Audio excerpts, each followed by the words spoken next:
26 de janeiro de 2018. De virada e com gols de Thiago Santos, Palmeiras vence Red Bull Brasil e é a única equipe com 100% de aproveitamento no Paulistão. Santos vence a Ponte Preta em Campinas e assume a liderança do Grupo D. Não é encenação, mistériozinho. Nem mesmo o professor Fábio Carilli sabe ainda a escalação do Corinthians para o clássico de amanhã. Às vésperas do clássico contra o Timão, o São Paulo pode anunciar a qualquer momento a contratação do meio-campista Nenê do Vasco e o retorno de Lugano para trabalhar nos bastidores do clube. Você vai ver também os gols da quinta-feira pelos principais campeonatos estaduais. Fique com a gente, o Gazeta Esportiva começa já!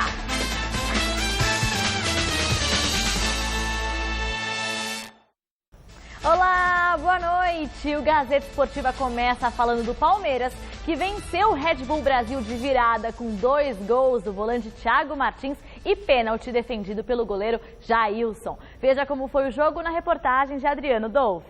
O Red Bull começou marcando sob pressão e teve a primeira chance logo aos 10 minutos. Jailson salvou o Verdão 2 vezes. Foi um prenúncio. 12 minutos depois, David de cabeça abriu o placar para o time visitante. Só aos 36 o Palmeiras teve boa chance. Borja pediu pênalti e na sequência Tchê chutou firme para a boa defesa de Júlio César. Nos acréscimos, Lucas Lima bateu falta e Thiago Santos, em impedimento, subiu de cabeça para empatar. O Verdão continuou no mesmo ritmo no início da segunda etapa. Aos 5 minutos com Borja. Aos 11, avesso é de Dudu. 1 minuto depois, Thiago Santos perdeu uma chance incrível. Aos 30, Éder Luiz foi puxado por Antônio Carlos. O árbitro marcou pênalti. Mas Jailson defendeu a cobrança de Rodrigo e ainda pegou o rebote de Nininho. A gente sabe que pênalti ali foi o momento do meia ou do atacante que vai bater. E eu tive a felicidade de escolher o canto certo e ajudar a equipe do Palmeiras. E eu não posso esquecer aqui de agradecer o Thiago Santos, que merece muito. É um cara batalhador, é um cara que também veio do nada, também apareceu. Igual a minha história e a dele também é parecida. Então esse jogo de hoje, o Thiago está de parabéns. O Palmeiras ganhou moral e foi só pressão. Com 1 a mais, após a expulsão de Rodrigo, o esforço foi recompensado. Thiago Santos, oportunista, fez o segundo da noite. Uma noite, aliás, inesquecível para o marcador, curtindo uma de goleador. O resultado garante ao Palmeiras uma campanha invicta, sendo o único clube do Paulistão com 100% de aproveitamento. O técnico Roger Machado ficou satisfeito com o resultado, mais ainda com as dificuldades que o adversário propôs durante a partida. Na palestra eu já havia salientado para os atletas que nós iríamos enfrentar uma equipe extremamente organizada que iria nos impor muita dificuldade no jogo. Poderia ter saído com sorte melhor, não fosse o pênalti defendido pelo Jailson e depois com um jogador a menos a gente ter crescido no jogo e aí criado as oportunidades. Um jogo que não foi no mesmo nível dos anteriores, mas valeu muito pela vitória, pelos 3 pontos e a continuidade da invencibilidade no Campeonato Paulista. Grande noite para você que acompanha o Gazeta Esportiva. O Palmeiras ainda não está jogando aquele futebol, também nem tem como, é início de temporada, está formando o time, quer dizer, não dá para esperar muita coisa mesmo. Mas o importante é que o Palmeiras está vencendo, quer dizer, são 3 vitórias em 3 jogos, 100% de aproveitamento, ou seja, campanha que garante tranquilidade para que o Roger Machado possa realmente preparar esse time do Palmeiras, que é a maior força do futebol brasileiro, digamos, no papel. Né? Na prática, a história é outra, requer realmente trabalho e aí sim o resultado.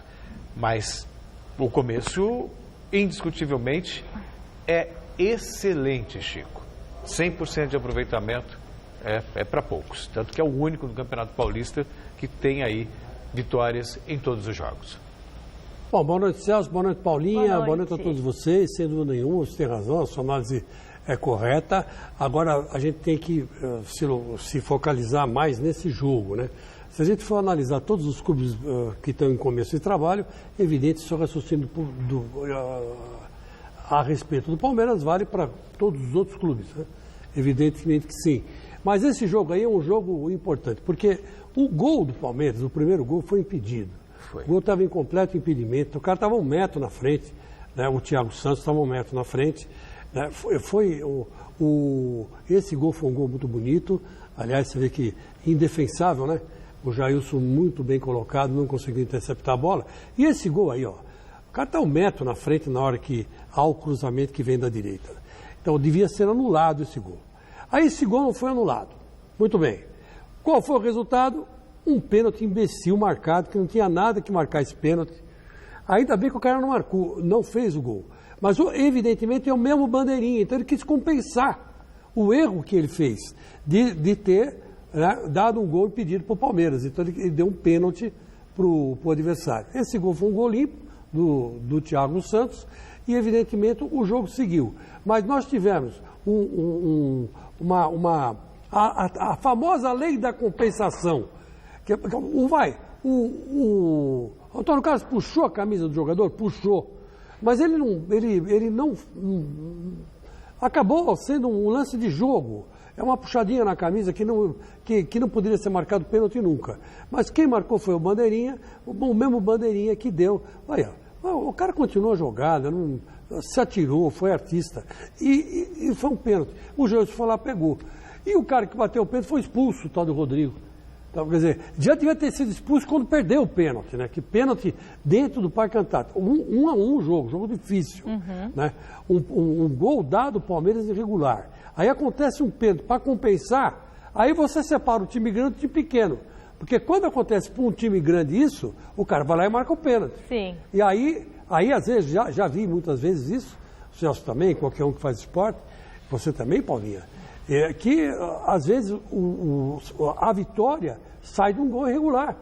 E acontece. Agora, o cara vai embater, chuta na mão do Jailson, né? Cantou o canto, né? Quer dizer, falou, eu vou chutar ali. Aí o Jailson pulou e pegou. Está numa fase espetacular, no rebote pegou também. Sim. Então é isso. Eu acho que... E outra coisa, uma crítica ao Roger, o Roger Machado. Ontem ele mudou muito mal.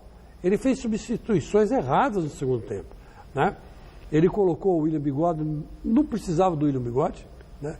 Tirou o Dudu, quer dizer, pôs o Keno estava mal, né? Não fez grandes partidas, colocou o Guerra. O Guerra também, sabe, não deu aquela movimentação que todos esperavam. E por pouco, se não fosse esses erros do juiz, né, o Palmeiras teria perdido sua primeira partida ontem. Ou pelo menos empatado. Teria perdido os primeiros pontos do Campeonato Paulista. Então, fazendo essas ressalvas, segue o enterro, o Palmeiras está no caminho certo, mas vou te contar, hein? O juizinho sem vergonha. E daqui a pouco a gente vai falar do majestoso que vai movimentar o sábado. Corinthians e São Paulo se enfrentam às 5 da tarde no estádio do Pacaembu. Então a gente quer saber qual vai ser o resultado desse jogo. Vai ser vitória do Corinthians, empate ou vitória do São Paulo? Dê a sua opinião no site gazetesportiva.com e o resultado a gente mostra no final do programa de hoje, como sempre. E aí? Não vou nem perguntar para o Chico, porque eu já sei o que ele vai responder, né? Não, eu acho Corinthians favorito. Acho que dá Corinthians. Bom, Paulo, aí vai uma coisa complicada. Porque a lógica desse clássico ganha sempre quem está melhor. O caso do Corinthians e São Paulo. Claro. É sempre assim. Mas eu me lembro muito bem que teve uma zebra. Quando o Corinthians foi disputar o Mundial, ele jogou contra o São Paulo, não me lembro por que campeonato que foi. Era brasileiro. Era o brasileiro. E o São Paulo colocou um time reserva em campo. E o time que foi campeão, em cima lá do Chelsea, né? Time do Chelsea, perdeu o São Paulo por 3-1. Né? 3-1. Então, quer dizer, eu vou dizer uma coisa para você, clássico é difícil você dizer, olha, vai ganhar ou um ou outro. Mas eu vou dizer para você o seguinte, pela lógica do clássico, é Corinthians. Mas o São Paulo está começando a se levantar. E uma vitória sobre o Corinthians seria a glória para o São Paulo começar a tirar a cabecinha do fundo do poço, né? Sabe quando vem aqui o jacaré faz assim para olhar para ver, né? O São Paulo, se ganhar do Corinthians, vai fazer isso, vai fazer esticar o pescoção para fora d'água, né? E eu acho que vai ser um clássico difícil. Eu não sei não, acho que vai dar empate, hein? Nossa, eu pensei que ele fosse falar assim que vai ser um clássico difícil. Mas o Corinthians vence por 7-0. Eu estava esperando. Essa é a lógica. Vai dar empate. Essa é a lógica. Você sabe que eu sempre falo 7-0 pro Corinthians. Sim. Mas hoje eu não estou muito afim de usar a minha lógica. Eu vou usar a sua lógica. A minha? Então dá empate. Então, o Celso acha que vai dar Corinthians, Chico vai dar empate e eu acho que vai dar São Paulo. Vamos ver aí o que você de casa pensa sobre isso. Agora, voltando para a terceira rodada, quem se deu bem também foi o Santos, que saiu em desvantagem no placar. Mais um gol do garoto Rodrigo, de apenas 17 anos, no final do jogo, garantiu a vitória do Peixe para a Ponte Preta por 2-1. A Ponte Preta começou o jogo diante do Santos com toda a velocidade. Felipe Cardoso fez a jogada pela direita, deixou 2 marcadores para trás e tocou para Léo Arthur abrir o placar em Campinas. A reação do Peixe começou aos 21 minutos, quando Eduardo Sacha entrou na vaga de Rodrigão. 7 minutos depois, o atacante que veio do Inter completou de cabeça o cruzamento de Copete e deixou tudo igual, 1-1. E do banco de reservas também veio o cara que garantiu a vitória do Santos. Rodrigo, de apenas 17 anos, bateu no cantinho do goleiro Ivan e marcou o primeiro gol como profissional da equipe e definiu o resultado. 2-1 e fim de papo. Quando você perde, como nós perdemos para o Bragantino jogando bem, a gente sabe que a vitória uma hora vai aparecer. E foi o que aconteceu hoje. Mas tem muita coisa ainda para acontecer. Está muito cedo, jogadores ainda desgastados. A gente olhar a equipe do Santos hoje para a equipe do ano passado, foram 6 mudanças. É muita coisa. Então é um trabalho praticamente do zero, né? 6 mudanças da equipe titular. Então vamos com calma, mas que em breve a gente vai estar já com o nosso ideal. Quando você coloca 2 jogadores e os 2 marcam os gols que decretam a virada do time, você sai de campo como se você tivesse marcado os gols, como se você tivesse vencido o jogo? Não, aqui não é tênis, né? Não é golfe, é um esporte coletivo, então a participação de toda e o mérito é sempre dos atletas que estão ali. Eu fico do lado de fora, o mérito é total do grupo e mais uma bela vitória do nosso grupo. Mas você que botou os caras. Não, mas o mérito são deles, eles que fizeram o gol. Ele está sendo coerente, né? Porque também, se ele entra nessa pilha, é verdade e tal, quando ele mexer também, o jogador não fizer nada, aí a culpa vai ser dele. Quer dizer, são alternativas, mas o Sacha e o Rodrigo com Y. A joia da Vila, né? Nova joia da com Vila. Y. Garantiram. A Ponte Preta também tem umas coisas, né? Segundo jogo que a Ponte Preta perde em casa e ganhou do Corinthians no Pacaembu. O Flávio realmente deve estar bem feliz com esse resultado. Agora, para o Santos é bom também que dá uma... Olha, que beleza, hein? É a festa da... O pessoal comemorando. É para os meninos da Vila. Obrigado. Então, mas o Santos, que já havia tropeçado em casa diante do Bragantino, pelo menos dá uma respirada e dá uma maneirada nas cornetas da Vila, que já começaram a soar lá para o Jair Ventura, tipo, é muito retranqueiro, blá, blá, blá, aquela coisa toda que a gente já sabe. Celso, a história desse jogo precisa ser bem contada. Primeiro, a Ponte Preta fez um gol meio que na sorte, porque falhou o Vanderlei. Então que é quase o gol ele faz praticamente sem ângulo, né? Exatamente, falhou feio, ele levou um gol no meio das pernas. Quer dizer, ele cobriu o ângulo, mas levou um gol no meio das pernas. Pô, o goleiro que foi tido aí, tá, todo mundo reclama para ir para a seleção, não pode tomar um gol assim.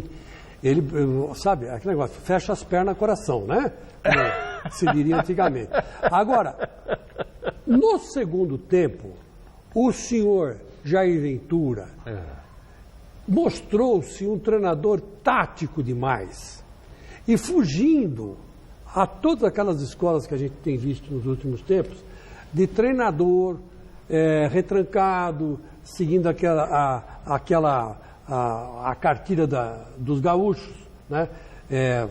dizendo, repetindo, né? O Mano Menezes, Filipão, né? Capitão Fromer, sabe? Aquela Cotite. Aí o Carille é paulistano, mas ele também usa tática gaúcha. O Jair Ventura não quis nem saber. Lembrou-se do pai dele jogando lá no Botafogo, creio eu que o processo tenha sido esse. E ele lembrava dos treinos que o pai fazia. E como o pai chegava à linha de fundo, batia no gol e dava ao Botafogo glórias e mais glórias. Ele era pequenininho, via tudo aquilo. Ele falou, não, peraí, eu vou fazer de conta que eu tenho um Jairzinho na mão e vou colocar em campo. E colocou. E essa garotada da Vila, o Santos jogou muito desfalcado. Né? Jogou muito desfalcado. Sem o Renato, né? Sem caras que fazem falta para o meio campo, principalmente. Sem o Bruno Henrique, né? E ontem o Copete estava um demônio em campo. Todo o Copete encheu a paciência dos jogadores da ponta, tudo quanto pôde. Eu não sei como ele não foi expulso. E acabou saindo dele, né, o gol do Sacha, e pelo lado do Copete saiu o gol do Rodrigo. Quer dizer, foram duas substituições planejadas, muito bem feitas, e a Ponte Preta mostrou que não tem elenco. Porque quando o nosso querido Eduardo Batista tentou substituir e compensar, ele não tinha os mesmos jogadores à altura, né, dos jogadores reservas do Santos. E aí foi fácil para o Santos virar o jogo. Se bem que saiu o gol do Santos, esse gol do Rodrigo, saiu na prorrogação. Né? Quer dizer, foi meio no apagar das luzes, né? Meio na bacia das almas, mas saiu. Mas o Jair Ventura é um treinador tático, hein? Ele é diferente. Ele sabe organizar um time. Ele sabe organizar um time, mas ele sabe organizar um time jogando para frente. E deu para ver muito bem isso ontem contra a Ponte. Isso é legal. Alberto, o meu querido mestre Alberto Helena Júnior deve estar tendo orgasmos nesse momento. Porque, afinal de contas, um treinador jovem, né, jogando para frente, está dando risada por quê? O orgasmo futebolístico, alegre, feliz. Né? Então, quer dizer, é o tal negócio. Até que, enfim, apareceu um, né, que solta o time, está indo para frente. Se bem que o Carille esse ano aqui está até surpreendendo, né? Está botando coisas no ataque também. Mas, enfim, vamos ver o que vai dar. Sobre o seu comentário sobre o mestre, eu prefiro me manter calado. Agora, eu estou rindo porque ele começou o comentário. Não, essa história do jogo, os Ponte Preta e Santos, precisa ser bem contada. Aí ele deu uma romanceada, relembrando o Jairzinho, o Furacão. Você não viu jogar o Jairzinho. Não, eu sei, mas ficou bonita, entendeu? Foi bem contada, ficou legal. Eu vi jogar o Rogério. Vez... Sabe, a história do Jair Ventura pequenininho, vendo o pai, eu achei sensacional. Mas não pode ver. Estou chorando. O primeiro jogo que eu vi no Maracanã, eu tinha 16 para 17 anos, foi quando eu fui para o Rio de Janeiro. Eu não conhecia o Maracanã, então fui conhecer. Cheguei lá no Maracanã, a Ameriquinha, que eu só conheço um que torce para o América, que é o Trajano, né? O José Trajano. O Ameriquinha com o Edu, que era o irmão do Zico, tal, não sei o quê, e o Botafogo. E o ataque do Botafogo era Rogério, Jairzinho e Zequinha. O meio campo tinha o Gerson, e agora não vou lembrar quem mais. E no banco tinha o Rogério, o Bambu e Lambuzado, que entrou no segundo tempo. 1-0 para o Botafogo. Maracanã lotado, gente. Botafogo e América. Tinha mais de 80 mil pessoas no Maracanã, bicho. Negócio absurdo. Pô, aí sai gol de quem? Sai gol do Zequinha, cruzamento de quem? De Jairzinho. Então, quer dizer, era um time que, nossa, só tinha cara bom. Mas então, vamos lá. O Jairzinho nasceu criado nisso aí, o Jair Ventura. Foi, DNA. Ele foi criado vendo coisas bonitas. Agora, então, vamos lá. Quem vê coisa bonita, só pode, né, gerar coisa bonita. Imagina, você me vê todos os dias, imagina o que você vai gerar, hein? Nossa Senhora. Tô brincando. Agora, continuando, porque tiveram mais duas partidas que movimentaram a rodada de ontem no Paulistão. Em Itu, Ituano e Santo André ficaram no 0-0 e o São Bento venceu o Bragantino em Bragança Paulista por 1-0. Confira então a classificação após as 3 rodadas. O Corinthians está na liderança do Grupo A com 6 pontos. O Bragantino também tem 6, mas está em segundo porque no saldo de gols tem 2 a menos que o Timão. O Ituano tem 5 e o Linense tem 3. No Grupo B, o São Paulo é líder com 4 pontos. seguido pela Ponte Preta e São Caetano com 3 e Santo André com 2. O Palmeiras é o primeiro no grupo C com 9 pontos. O São Bento tem 7, Novo Horizontino 4 e Ferroviária 2. O grupo D tem o Santos na liderança com 6 pontos, Botafogo tem 3, Red Bull Brasil 2 e Mirassol apenas 1 ponto. Você conseguiu se acalmar? Você continua rindo. Eu tô tentando me controlar, juro que eu tô tentando me controlar. Eu sei o que eu falei, que ele achou graça, mas não para de rir. Bom, mas os 4 grandes, pelo jeito, apesar de todos os problemas, devem garantir classificação com facilidade. Pronto. Estou acalmando. Muito bem. A rodada de ontem também teve rede balançando pelos estaduais do Rio de Janeiro e Minas Gerais. O Botafogo venceu o Macaé fora de casa e o Atlético Mineiro tropeçou diante do Vila Nova em Nova Lima. E veja os gols. Pelo Campeonato Mineiro, o Atlético tropeçou diante do Vila Nova e foi derrotado por 1-0. Daniel Moraes, de pênalti, assegurou a vitória do Vila e deixou o Galo na modesta 5ª posição do estadual. No Rio de Janeiro, o Botafogo visitou o Macaé e Arnaldo fez o primeiro da equipe alvinegra batendo na saída do goleiro. O empate do time da casa veio com Pipico completando o cruzamento da direita, 1-1. O gol da vitória do Botafogo veio na mesma moeda. Brenner de cabeça decidiu a partida. 2-1 Bota e fim de papo. Futebol internacional. Ontem o Barcelona contou com Felipe Coutinho diante do Espanyol para avançar às semifinais da Copa do Rei. Pô, foi um elástico isso aí, Celso. Foi. Põe aí de novo, Magal. Foi um belo lance drible. bonito do nosso Felipe Coutinho. Não é fácil fazer isso aí. Não, já o entrou, Rivelino fazia isso com uma maior facilidade. O Romário deu um aqui no Amaral, no Pacaembu. Foi. Olha aí, ó. Agora de longe não dá pra ver, mas quando você dá o close, olha aí, ó. Opa, o cara levou um rapa, mas mostrou que tem qualidade, né? Sim, imagina. E deve fazer um sucesso. Não é novidade. Vai ser um dos destaques da seleção brasileira na Copa do Mundo, com certeza. E vai E no próprio Barcelona. Vai arrebentar no Barça. E eu queria, antes da gente virar o intervalo aí, Paulinha, agradecer o pessoal do UOL pela matéria que foi publicada hoje.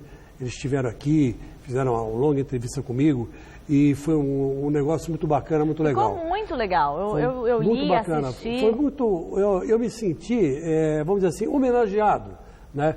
E isso é legal porque eles foram muito corretos nas colocações que eles fizeram.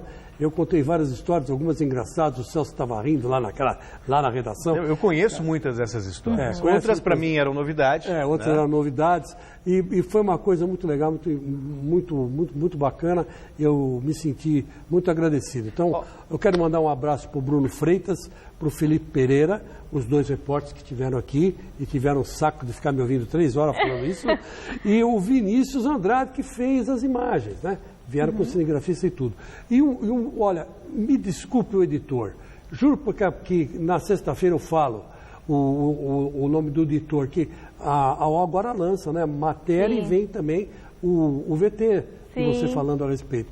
Então, e tem uma edição, e a edição ficou muito boa. Então, prometo dizer o nome do editor a próxima vez. Obrigado. Não, é que na verdade da matéria, né, que foi muito bem feita mesmo, né? Muitas histórias também engraçadas. Eu acho que só faltou uma história, Chico, que eu não sei se você não contou ou não, e foi editada, mas quando o senhor vestiu um macacão, foi para o autódromo de Interlagos, desafiando o Ayrton Senna, e o Ayrton Senna não apareceu, e o senhor escreveu que ele teve medo de partir para o duelo. É verdade, estava na Folha da Tarde, esqueci de falar isso para os meninos.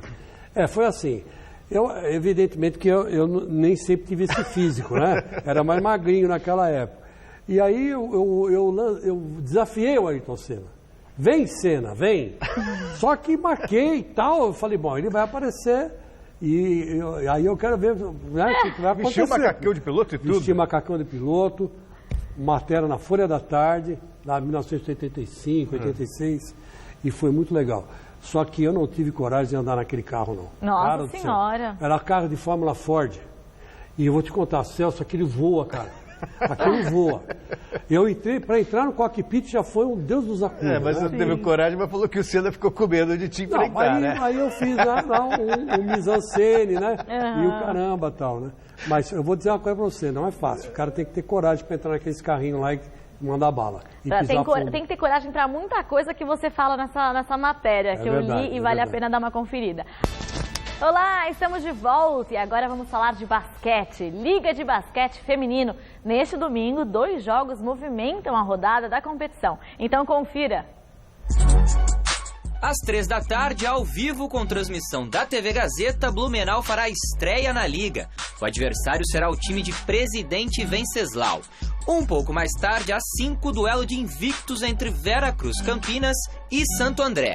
Aliás, neste momento, Santo André e Veracruz dividem a liderança com 6 pontos, sendo que o time do ABC Paulista leva vantagem no saldo. Logo atrás, com 5 pontos, estão as equipes do Sampaio Basquete e de Presidente Venceslau. Em seguida, temos Uninassal Basquete e o São Bernardo, ambos com 4 pontos. Na sequência, aparecem Catanduva e Ituano, que ainda não venceram na Liga. Fechando a tabela, Blumenau, que irá disputar o primeiro jogo na competição neste domingo. Então o convite está feito, Blumenau grande, e Presidente Venceslau, domingo, 3 da tarde. Na verdade, a espera começa um pouquinho mais cedo, né? 14 horas e 50 minutos, 10 para as 3 da tarde, horário de Brasília. Ao meu lado terei a grande Ellen Luz, né? Foi uma baita jogadora, também uma baita comentarista, então estamos bem servidos, manja tudo, sabe tudo, conhece tudo. É um e você não pode, também, né? Pois é, e você não pode perder nenhum detalhe. Então, todos os domingos, né, às 3 da tarde tem um jogaço ao vivo para você. E neste domingo, o Blumenau fazendo aí a sua estreia contra Presidente Venceslau LBF. É na Gazeta. Eu não vou perder. Só uma coisinha. É imperdível, né? A gente tem que falar. Esse negócio dos caras avisarem que a vacina contra a febre amarela começava hoje e os postos todos estavam fechados, porque os caras emendaram o feriado. A minha pergunta é a seguinte: avisar o mosquito? Pois é. Que não é para picar nesses dias, é para picar depois. Porque aí vai ter vacina. Então tem que avisar o mosquito. Você sabe o mosquitês? Né? Falar mosquitês? Eu não sei. Deve ser uma coisa parecida. Olha, eu vou te falar uma coisa. Esses caras são ridículos. Não, absurdo. Esses caras são ridículos, gente. Está tendo um surto de febre amarela, matando gente. E os caras tiram folga porque emendaram o feriado. A gente está trabalhando aqui. Nós estamos trabalhando aqui. Por que vocês não podem trabalhar aí? Vão tomar banho. E é uma bronca nos funcionários também, sim, viu? Claro. Eles deviam ter um pouco de vergonha na cara e imaginar que um filho deles pode pegar a febre amarela. Momento aí eu de quero urgência. ver. Sem falar que, na verdade, você toma vacina, só que você está protegido mesmo depois de 10 dias. Exatamente, que o efeito demora. Eu já tenho vacina, você já tem vacina. Sem vacina, Celso? Não. Vai ter que tomar. Hoje não, tá? Não. Hoje não, porque o mosquito não foi avisado. Agora eu vou numa outra notícia triste. O ex-atacante, o Arley, foi esfaqueado 2 vezes na madrugada desta sexta-feira durante uma tentativa de assalto em João Pessoa, na Paraíba. A violência está absurda. De acordo com informações, ele teve o celular roubado e foi socorrido pouco depois das 4 horas da manhã. Ele passou por 2 drenagens nos pulmões e se mantém com o estado de saúde estabilizado. Ainda não há detalhes de quem foi o responsável pelo assalto. Quando atuava como jogador, ele defendeu vários clubes, entre eles Grêmio, Palmeiras, São Paulo, Atlético Paranaense e São Caetano. Ele também jogou na Udinese, na Itália, e teve uma rápida passagem pela seleção brasileira. O Arley encerrou a carreira no ano passado, jogando pelo Botafogo da Paraíba e atualmente exerce a função gerente de futebol no clube. Paulinho, até para não parar nenhuma dúvida, Varley, né? O Varley que é tão conhecido pela torcida do São Paulo. Agora, o que choca, a violência ela estava em todo o Brasil, em todas as regiões, infelizmente. Né? Não é porque é o jogador de futebol que você vai ficar mais chocado que de outras pessoas. Mas é muito triste. E por um celular. Né? Quer dizer, isso, a gente está sujeito a isso. Aqui na Avenida Paulista mesmo. O tempo você todo. Reconhece os autores dos roubos de celulares. Todas as noites você os vê passando pela rua. E não acontece absolutamente... Uns até nos cumprimentam, né? Sim. E não acontece absolutamente nada. É muito triste que o Varley possa se recuperar o mais rápido possível. Estamos aqui mandando boas energias para você, Varley. Agora é hora de conferir a 4ª rodada do Campeonato Paulista. 2 partidas acontecem amanhã. Às 5 da tarde, o Corinthians recebe o São Paulo no Pacaembu e às 7 da noite, o São Caetano visita o Novo Horizontino no Jorge Ismael de Biase. Já no domingo, 2 jogos acontecem às 5 da tarde. Bragantino e Palmeiras no Nabia Abichedid, eu sempre me confundo com esse nome, e São Caetano e Ponte Preta no Walter Ribeiro. Já às 7h30 da noite, o Santos recebe o Ituano no Pacaembu. 3 jogos fecham a 4ª rodada na segunda-feira. Santo André e Mirassol, às 5h30, no Bruno José Daniel, Red Bull Brasil e Linense no Moisés Lucarelli às 7h30 da noite. E Ferroviária e Botafogo na Fonte Luminosa às 8 horas. Tem bastante jogo para rolar. Certo? Olha, querida, e eu quero só lembrar o Mesa Redonda do Futebol Debate. Nós vamos ter dois convidados muito especiais. Um vai ser o Kaique França, que deve ser o goleiro do Corinthians na maioria dos jogos. Ou em boa parte dos jogos. Em boa parte dos jogos, porque o Cássio deve ser chamado. E como o Walter está machucado, nós vamos saber, ainda está se recuperando, o Kaique vai jogar muito tempo ainda, ou vai substituir bastante tempo o Cássio. Essa é a expectativa. Então ele vem na mesa redonda ao lado do Pintado, o grande Pintado, né? Que tem história para contar e muita coisa para revelar a respeito do São Paulo Futebol Clube. Vamos lá. Então você não pode perder de jeito nenhum Mesa Redonda Futebol Debate, 9h30 da noite. 9 horas da noite. 9 horas da noite, estaremos aqui. 9 horas da noite, com o comando de Flávio Prado. Você vai estar aí? Vou. É você que está, Paulinha Vilhena. E tem os habituês de sempre, o Vanderlei Nogueira, e o Miller. O assunto agora é o duelo de amanhã entre Corinthians e São Paulo no Pacaembu. O repórter Adriano Dolfi esteve no CCT da Barra Funda acompanhando o treino do tricolor. Então confira. Dia movimentado no São Paulo. O primeiro ato, o acerto praticamente sacramentado para Lugano ocupar um cargo diretivo no clube. Ele já tem uma identificação com o São Paulo, né? Já tem uma relação com esse grupo de atletas, porque até pouco tempo ele estava aqui junto com o grupo. Eu acho que vai ser válido, sim, essa vinda dele e com certeza a gente vai tirar o proveito disso tudo. O segundo ato, o acerto com o meia Nenê, de saída do Vasco da Gama. O Nenê dispensa comentários, né? Como atleta, foi vencedor, né? Nos clubes por onde passou. Sua qualidade técnica também é indiscutível, né? Temos contato, sim, né? Jogamos há pouco tempo juntos. Eu acho que quem vai tomar essas decisões, claro que é a diretoria do São Paulo, né? Junto com os representantes do Nenê. E vamos esperar os desfechos aí dessa negociação, né? Terceiro ato, Cueva. O peruano pediu desculpas pela postagem, reclamando por não estar no time titular. Após o jogo com o Mirassol, Dorival Júnior se recusou a comentar o assunto. Nesta sexta-feira, o atleta treinou entre os reservas. Acho que a situação do Cueva já está nas mãos de quem tem que tomar as decisões e a gente está com a expectativa, né, que isso se resolva o mais rápido possível. E por falar no treinamento, Dorival Júnior fechou boa parte da atividade, só liberou imagens do aquecimento. Mas não é segredo que deverá utilizar a mesma equipe que venceu o Mirassol no meio de semana. Vitória, aliás, que parece trazer de volta a confiança perdida com o início irregular na temporada. Sempre quando você tem vitórias, dá mais tranquilidade para se trabalhar. Eu acho que a equipe fez uma boa partida. Nós procuramos fazer aquilo que o Dorival pediu, né? Ser intenso, procurar a todo momento a vitória e com certeza dá confiança. A gente sabe que o campeonato é longo, a temporada vai ser longa também e a gente está dando passo a passo, né, para conquistar os nossos objetivos. E nesse momento, o clássico deste sábado com o Corinthians passou a ter uma importância fundamental. Eu acho que não entramos com pressão não, mas sim com a responsabilidade, porque sabemos tudo que envolve esse clássico.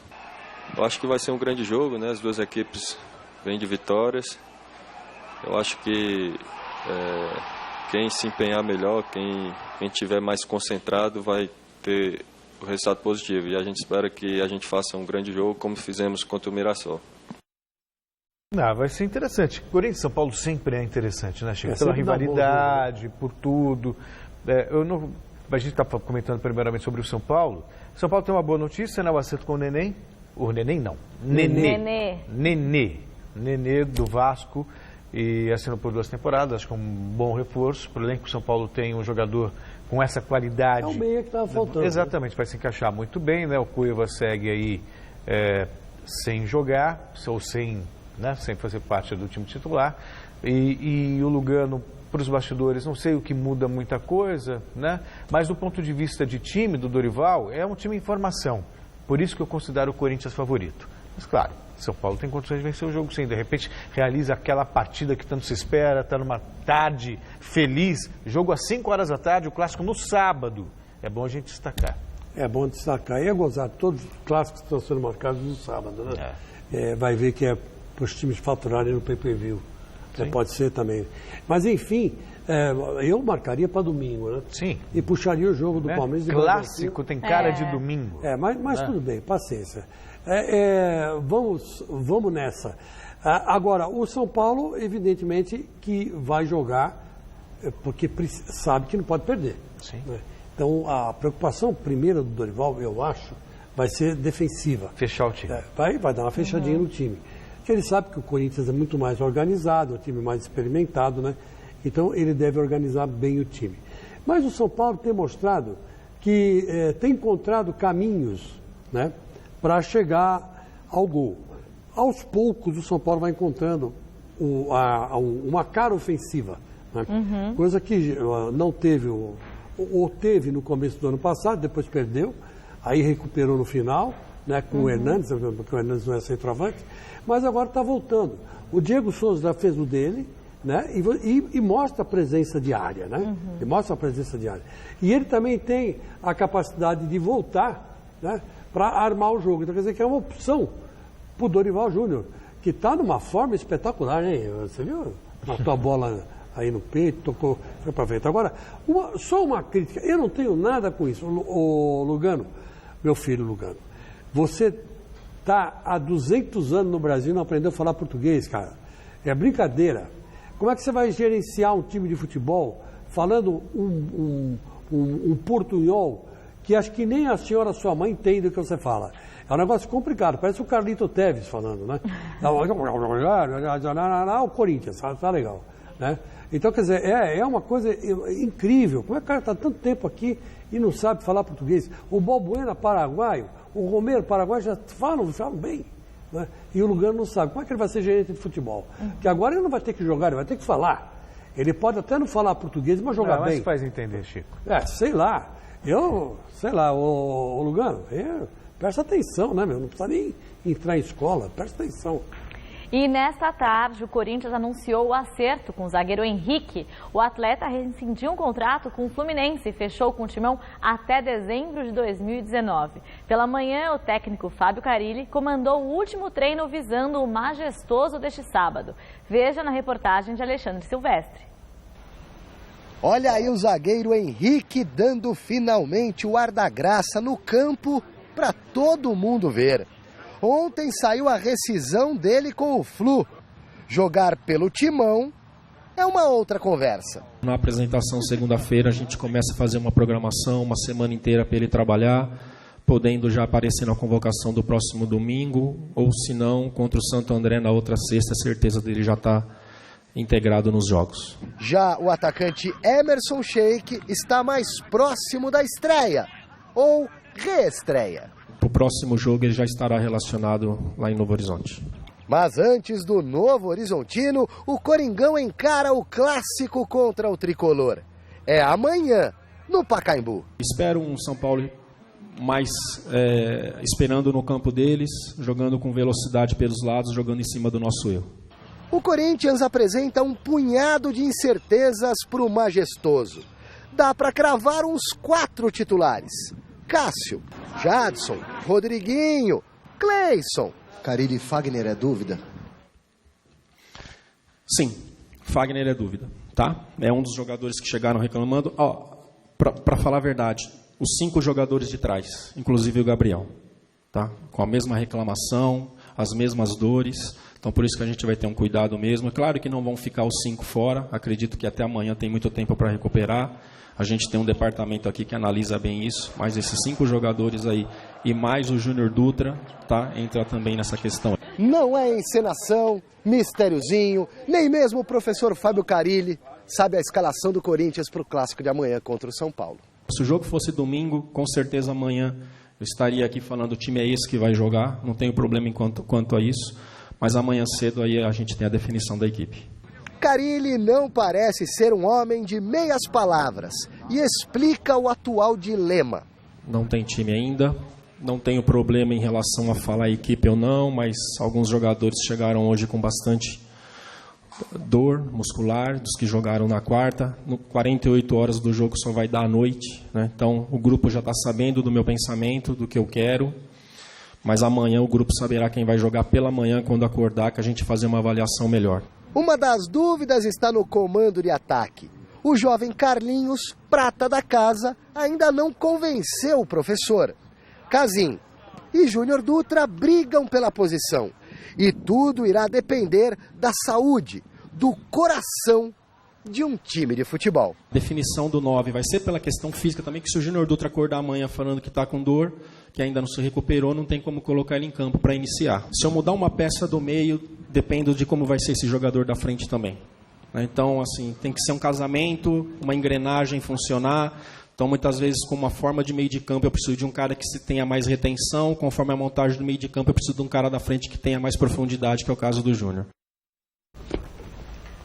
Chico, o Corinthians está aí pronto, vem de 2 vitórias. O futebol apresentado também, se não é ainda, nem pode ser, né? Está em fase de recuperação física, mas é consistente, é organizado. Com a chegada do Henrique, o Corinthians fica ainda mais forte, mas o Henrique ainda vai demorar um tempo para poder jogar. Contra o São Paulo, ainda assim, é um time de respeito. Acho que é um time que entra em campo com boas chances de vitória. Olha, Celso, grande contratação do Henrique, gostei. Sim. O Henrique é bom jogador e vou dizer uma coisa para você. O Carilli vai corrigir, ele tem alguns defeitos, né? Que mesmo indo para a Europa e voltando, ele não corrigiu, mas o Carilli vai corrigir. Vai, porque o Carilli é especialista. É especialista nisso. Todo mundo joga bem com ele. Todos os zagueiros jogam bem com ele. Todo mundo joga bem, é um negócio impressionante. Até aquele carinha, o Kleber, jogava bem com ele. E execrado, né? Todo time que vai, mas com ele jogava bem. Então, eu acho que vai dar certo. É uma contratação boa. E agora, quanto ao time que vai jogar, esquece, é o time titular. Ele não está fazendo onda, mas ninguém quer ficar fora do clássico. Uhum. Eu conheço o Fagner, mas o Fagner só fica fora do clássico se tiver cachumba, senão não fica. Então, sabe, é conversa fiada. Vai jogar o time titular do Corinthians contra o time titular do São Paulo. Essa é a minha opinião. Certo. E lembrando que você pode votar na nossa enquete, gazetesportiva.com, para dizer quem vai levar o majestoso nesse sábado. Corinthians, empate ou São Paulo? Vai lá e vota, gazetesportiva.com. Agora voltamos a falar do Palmeiras, que depois de vencer o Red Bull Brasil por 2-1, começa a se preparar para o confronto contra o Bragantino. O repórter Vinícius Rodrigues esteve na academia de futebol e tem as últimas informações. Olá, boa noite. O Palmeiras se reapresentou hoje aqui na Academia de Futebol depois da vitória de ontem, 2-1 sobre o Red Bull Brasil no Allianz Parque, resultado conquistado na virada. O Palmeiras saiu perdendo e o Thiago Santos fez 2 gols que garantiram os 3 pontos e os 100% de aproveitamento. O Palmeiras é a única equipe no Campeonato Paulista com esse percentual, ganhou os 3 jogos que disputou até o momento, ou seja, é líder absoluto do seu grupo. O time se reapresentou, no campo ficaram apenas os jogadores que não atuaram muito ontem, no caso William, Bruno Henrique e Guerra, que entraram no decorrer da partida, e todos os outros que não foram utilizados. Os titulares ficaram na parte interna, na academia, fazendo um fortalecimento muscular, um trabalho aí de recondicionamento. No campo, uma das novidades foi Gustavo Scarpa, ele que foi o último contratado do Verdão, esteve participando normalmente da atividade, e talvez, muito talvez, jogue no domingo contra o Bragantino a próxima partida do Verdão. O Moisés outro meio-campista do time, esteve no banco de reservas ontem e pode iniciar a partida no domingo. Eu digo pode porque o Palmeiras tem o hábito ou costume de não divulgar antecipadamente os relacionados para o jogo. Ou seja, torcedor palmeirense tem que esperar somente no domingo Palmeiras e Bragantino em Bragança Paulista para saber quem joga. Se será um time titular pela 4ª vez ou se será um time reserva, misto aí com algumas peças alteradas. A principal notícia do dia não é dentro de campo, e sim fora das 4 linhas. O Palmeiras acertou o empréstimo do meio-campista argentino Alione ao Bahia. Lembrando que ele já havia sido emprestado ao time baiano no ano passado. Ele seria reintegrado pelo Roger Machado ao elenco, mas com a chegada do Scarpa, o Alione ficou sem espaço e o Palmeiras emprestou ele ao Bahia.